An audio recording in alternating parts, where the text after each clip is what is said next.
Hello dear students, welcome to your channel BET. आज हम railway के एनटीपीसी ग्रुप डी और एलपी के क्वेश्चन करेंगे। जीएस के मॉक टेस्ट में होंगे जी। ये क्वेश्चन प्रीवियस ईयर है और यही क्वेश्चन आने की अधिकतम संभावना है। क्वेश्चन भैया करवाएंगे जो आने की प्रबल संभावना है। तो फर्स्ट क्वेश्चन मेरा है,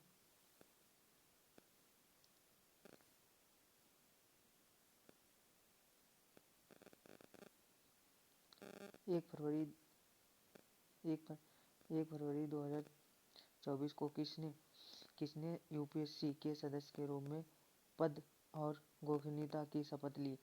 किसने ली है? संजय वर्मा ने पद और गोपनीयता की शपथ ली है।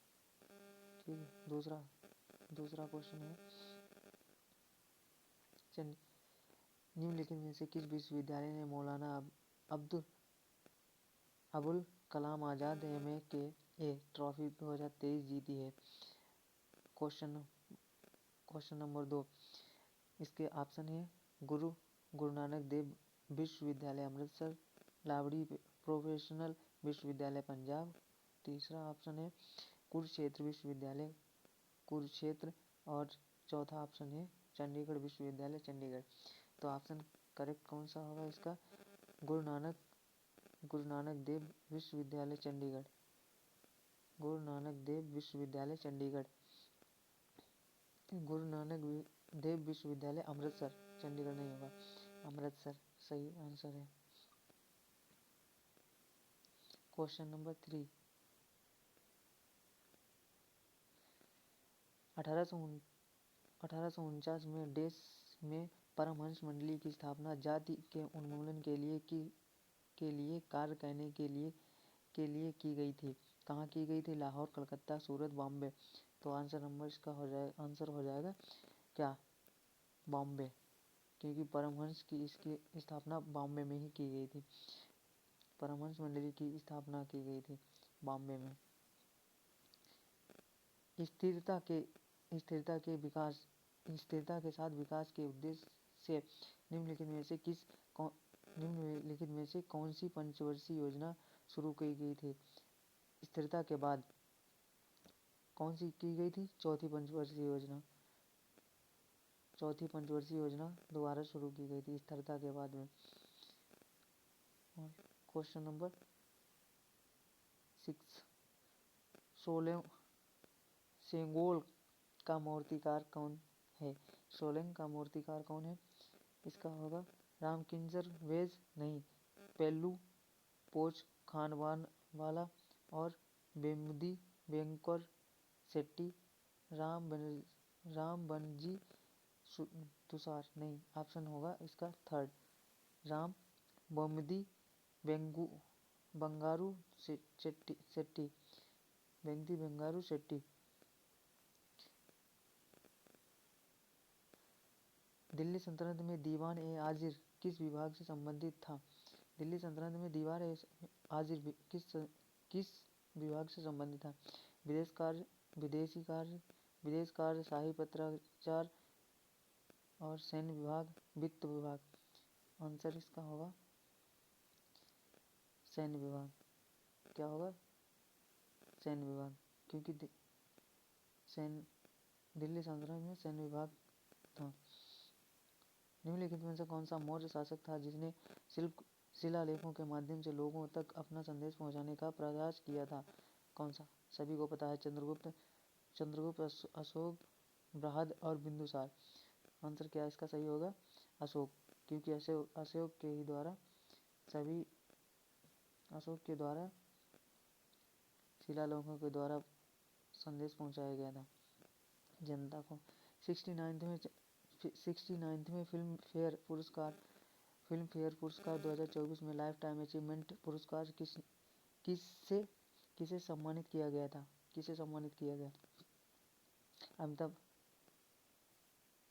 अमिताभ बच्चन को 2023 में सम्मानित किया गया था। अनुपम खेर, डेविड धमन और जावेद अख्तर। आंसर नंबर कौन सा सही होगा? 3, क्योंकि डेविड धवन को ही सम्मानित किया गया था।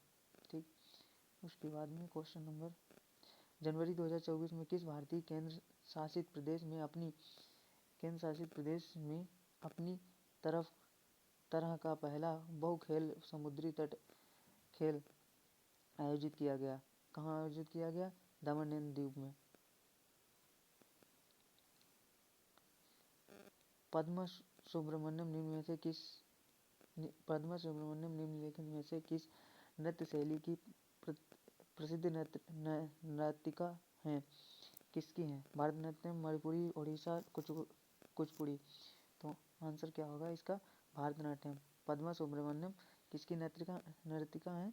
भरतनाट्यम की। भारत में 6 राजनीतिक पार्टियों को भारत के चुनाव आयोग द्वारा राष्ट्रीय पार्टी के रूप में मान्यता दी गई है, जिनमें से कौन सी पार्टी हाल ही में जोड़ी गई है? कौन सी जोड़ी गई है? राष्ट्रवादी कांग्रेस पार्टी, आम आदमी पार्टी, अखिल भारतीय तृणमूल कांग्रेस और भारतीय कम्युनिस्ट पार्टी। तो आंसर सही होगा इसका आम आदमी पार्टी। कैलाश सत्यार्थी देश के क्षेत्र में नोबेल पुरस्कार मिला था? किस क्षेत्र में मिला था? कैलाश सत्यार्थी को शांति के क्षेत्र में नोबेल पुरस्कार दिया गया था।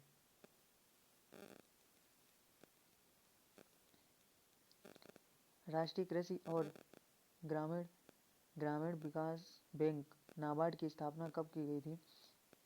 12 जुलाई 1986, 12 जुलाई 1942, 12 जुलाई 1978, 12 जुलाई 1992।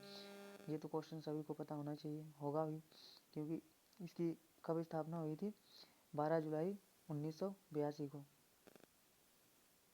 और क्वेश्चन दूसरा, भारतीय संविधान के निम्नलिखित में से अनुच्छेद में से कौन सा मौलिक अधिकारों के साथ असंगत कानूनों से संबंधित है? कौन सा है असंगत कानून? क्योंकि समता के समान, अनुच्छेद 14, अनुच्छेद 13, अनुच्छेद 11, अनुच्छेद 12। अनुच्छेद 11 क्या है? संसद द्वारा जो नागरिकता के अंदर संशोधन किया जा सकता है, और 12 में परिभाषा दी गई है, 13 में अनुच्छेद असंगत कानूनों से संबंधित बनाया गया, 14 में समानता है। तो आंसर नंबर सही क्या हो जाएगा? 2, अनुच्छेद 13। दिल्ली में राम मंदिर और राष्ट्र मंदिर एक साझी विरासत पुस्तक का विमोचन किसने किया?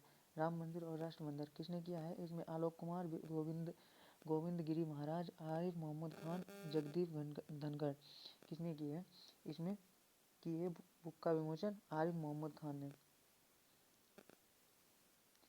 माउंट थिलुअर 682 मीटर अंडमान निकोबार के द्वीप समूह का एक महत्वपूर्ण पर्वत शिखर है। यह कहाँ स्थित है? ये कहाँ स्थित है? ग्रेट निकोबार में। कहाँ स्थित है? ग्रेट निकोबार में।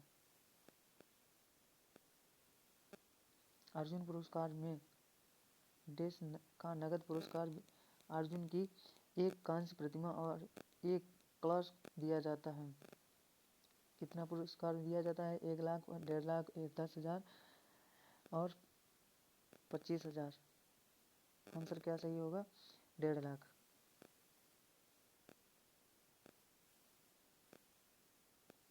निम्नलिखित में से किसे प्लासी के युद्ध 1757 में अंग्रेजी कंपनी का नेतृत्व किया था? किसने किया था? रॉबर्ट क्लाइव ने। रॉबर्ट डेलोजी, कप्तान हडसन और वारेन हेस्टिंग। तो आंसर क्या होगा? रॉबर्ट क्लाइव ने किया था।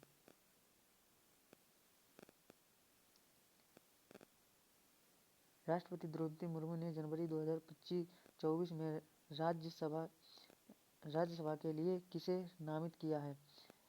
राष्ट्रपति द्रौपदी मुर्मू ने राज्यसभा में राष्ट्रपति ने किसे नामित किया है राज्यसभा के लिए?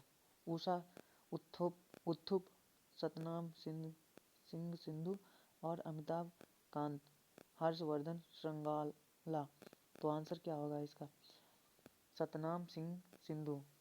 Answer will B Satnam Singh Sindhu.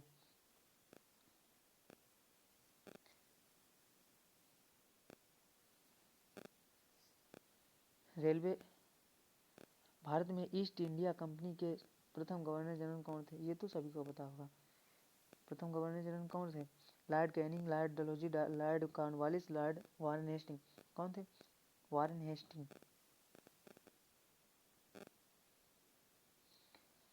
Lord Dalhousie, Lord Dalhousie, Lord Cornwallis और Lord Warren Hasting. Answer will be correct is Lord Warren Hasting. ये हमने क्वेश्चन किए हैं 20 क्वेश्चन के लिए। कितने क्वेश्चन किए हैं? 20 क्वेश्चन किए हैं, जिसमें से आप अपना स्कोर बताना कितना रहा कमेंट में। आप सभी लोग अपना स्कोर कमेंट में ज़रूर बताना, इससे मुझे आइडिया लगेगा कि कितने क्वेश्चन आप लोगों से हो रहे हैं।